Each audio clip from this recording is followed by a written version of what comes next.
Hey everyone, before we begin with the video, I just want to say thank you for all your support so far through the channel, even through hard times like now. I hope you all enjoyed tonight's video, as it's quite a special one. Also, I'll be doing a major giveaway at 20,000 subscribers, so be sure to stay tuned for that. Now, with that being said, let's get on with the video. I hope you all have a great Christmas and a Happy New Year. Happy holidays, my friends.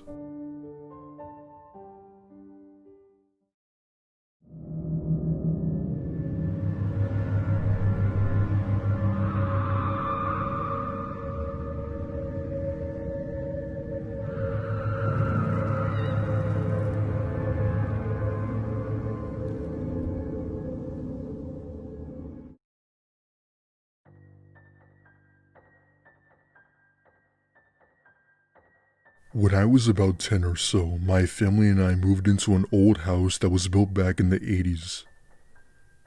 Even though it was well over 40 years old, it was still in pretty good condition and was still worth money. We had moved into the house in late December, right before school let out for winter break, which had been a major hassle with Christmas right around the corner. Every Christmas, we always think back on this one Christmas Eve which changed the way we thought of the holiday. Anyway, it was Christmas Eve night and we had all just finished eating and I was getting ready for bed. Around this time in my life, I was maturing and became skeptical of whether or not Santa was real. I mean, I'm sure every child thinks of this at one point. For a few years, I had these little cool tree cameras that stay on for hours, and earlier that day I had hid them somewhere so they could be filming the tree. Now, in my mind, I thought I would catch my parents in the act of placing presents under the tree. But to my surprise, when I turned on the cameras, the presents had already been there. I jumped with excitement, trying to be as quiet as possible. But that's when I saw something else appear from the corner of the camera. I take a look at my iPad where the live feed was connected to and saw someone appearing from the hallway. Now, in my 10-year-old state of mind, I immediately thought it was Santa Claus. However, upon a closer look, I came to the realization that it wasn't Santa at all, but rather some guy who I've never seen before wearing nothing that even resembled Santa. I knew that it couldn't have been my dad, as my dad is way bigger, and it definitely wasn't my mom. It was at this point when I came to the realization that there was someone in the damn house.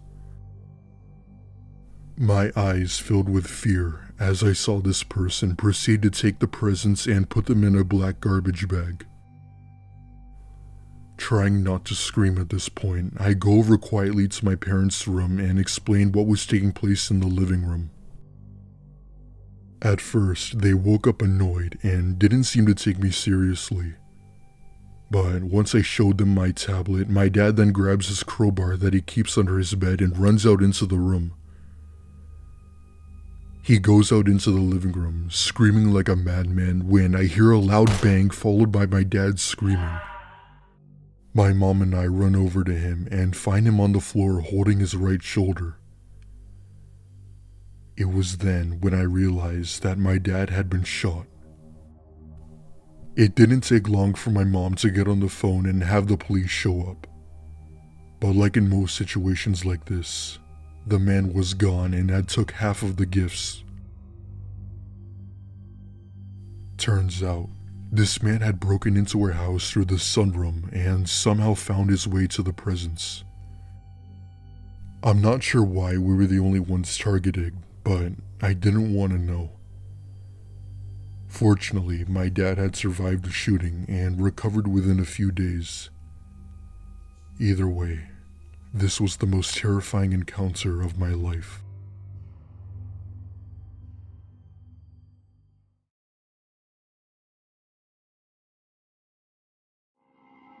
This took place in 2014 when I was 15 years old, and it's probably the most terrifying thing that I've ever encountered. Let me explain. My family and I live in Atlanta, and we'd occasionally drive up north to visit our extended family in upstate Virginia. It is a very long and boring trip there, but it was worth it as we had only gone to see them once a year and we would be staying for a few nights. This year, they had invited us to stay for Christmas as we had never celebrated it with them before and figured it would be a nice stay. To cut to the chase, we get there around dinner time on Christmas Eve and everyone was just about done setting the table for us to eat. After we all ate, my uncle proposed to us kids that we go play manhunt out in the backwoods as long as it wasn't snowing too hard. For those of you who don't know what manhunt is, it's basically like hide and seek flashlight tag. Everybody is divided into two teams. One team is the hunters, while the other team were the runners, and whoever the last person standing was got a small prize. Each of us were equipped with a flashlight while my uncle kept a close eye on us. In this case, I was on the runners team, and my uncle had given my team a good minute to pick a hiding spot. I chose to hide behind an old barrel that was thrown into the woods years ago. Even though it was a little ways into the woods, it was still a great hiding spot. Eventually, my uncle had blown the whistle announcing that the opposing team was coming to find us. I ever so quickly ducked behind this large barrel about a good 25 feet away from the house. After about 5 minutes of hiding, I then began to see that the other team kept on getting closer and closer to my hiding spot, which meant that I had to move quick. I quietly walked into the woods where I was sure they couldn't see me, when I saw the dim glow of an orangish light about 20 or so feet into the woods. At first, I thought that it could have been one of the hunters, but this light wasn't as bright as a normal flashlight and the other team wasn't in the direction of this light. Being the curious kid I was, I started making my way over to it, wondering as to what it could be. My initial thought was that it was a lantern of some type, but I didn't understand as to why there would be a lantern this far out into the woods. Once I got about 10 feet away from it, right then and there it randomly shut off, allowing me to see nothing but darkness and the light snowfall. I then thought to myself that maybe I didn't need to see what that light was. Suddenly, I began to hear heavy footsteps in the snow approach me fast from behind. With it being dark outside and still snowing, I couldn't see anyone, so I assumed it was one of the hunters. I ran as fast as I could, a bit more closer to the house where I saw everyone crowded around, including my teammates.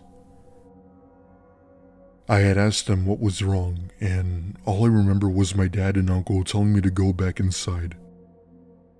When we did, my mom came to tell me and my cousins that there had been a police officer that came up to the door and informed them about a few locals who reported a serial rapist in the area. My blood ran cold as she told us this, and I immediately explained what had happened to me in the woods. Needless to say, we called the police back and they have a team out searching in the backwoods.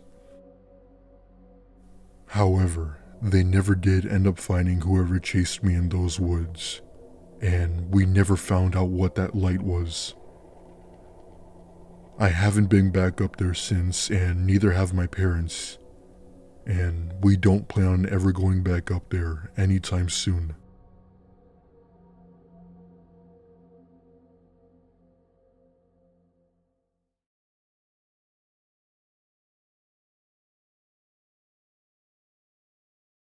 About a year ago, I had just moved into my very first house with my girlfriend in upstate Georgia. It wasn't anything too impressive, just your standard home appropriate for a couple of two, just like us. Life was kind of like what you'd expect for Georgia. It was warm for most of the year, but became unbelievably cold during the winter months. Not majorly cold, but enough where you definitely have to wear multiple layers of clothing to go outside. Anyway, it was our first time of living there, and this just so happened to take place around Christmas. We had lived in a secluded area in the country, as we had been living in a major city for the past few years and hated it to the point where we had to move. Some may argue that our rural area is more expensive to live in the countryside, but that's just how we were. Fast forward to Christmas morning. My girlfriend and I were opening up presents we had gotten each other when we both hear a knock at the front door. I finish my morning coffee and tell her to wait there. I open the door, expecting to see somebody, but to my surprise, there was absolutely no one.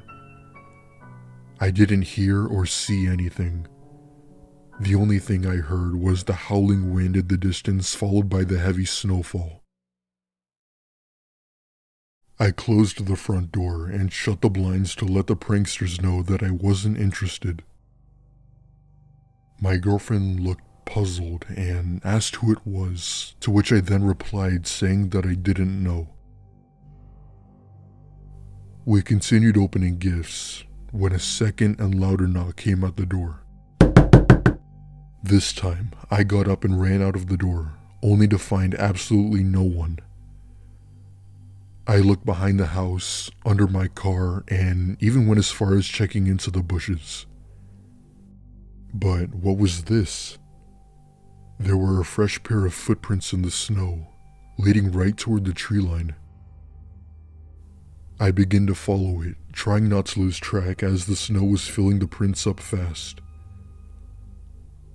I only made it about a good 10 feet or so from the tree line before I saw what looked to be a short black figure standing in the snow behind a tree. I immediately got a negative vibe, and not even 3 seconds later, I hear the loud laughing of a child. At this point, I'm legitimately pissing myself while running back to my house and locking the front door. I didn't want to tell my girlfriend about what I had just seen outside, so I tried my absolute best to stay calm. I haven't really told anyone else about this except for a friend of mine, but this was by far the most unexplained Christmas I've ever had. Till this day, I still believe that what I saw standing in the snow was completely paranormal.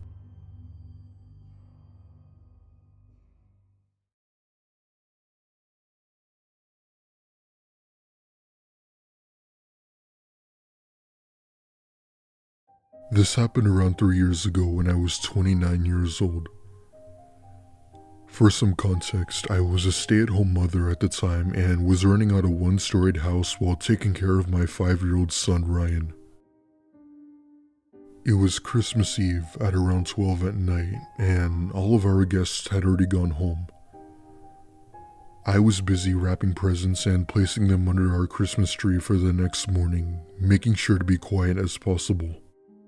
As soon as I finished placing the presents, I walked over to my room to finally get some sleep when I saw Ryan down the hall looking up into the attic. With my son having a speech disorder, he mostly communicated by pointing at things. I had no idea as to why he wanted to go into the attic, but I held his hand and led him back to his room and told him to go to bed. As I was making my way back over to my room, I looked at the ladder leading into the attic, and that was when I got this unsettling feeling, like a sense of dread. I walked over to the attic, and in the pitch black darkness, I could hear the sounds of footsteps hitting wood. I looked up toward the attic once again, and my blood ran cold as I saw the outline of a tall black humanoid figure standing above the opening. I stood there, petrified and stiff as a board, when Ryan came out of his room once again and asked what was wrong. I closed the attic staircase and told him that everything was fine and that he should go to bed. However, seeing the look in his eye, he could clearly tell that something was wrong, and I tucked him into bed once again. I never went up in that attic again, and as time progressed, I became a little more wiser as to what I actually saw. I just can't even begin to explain it.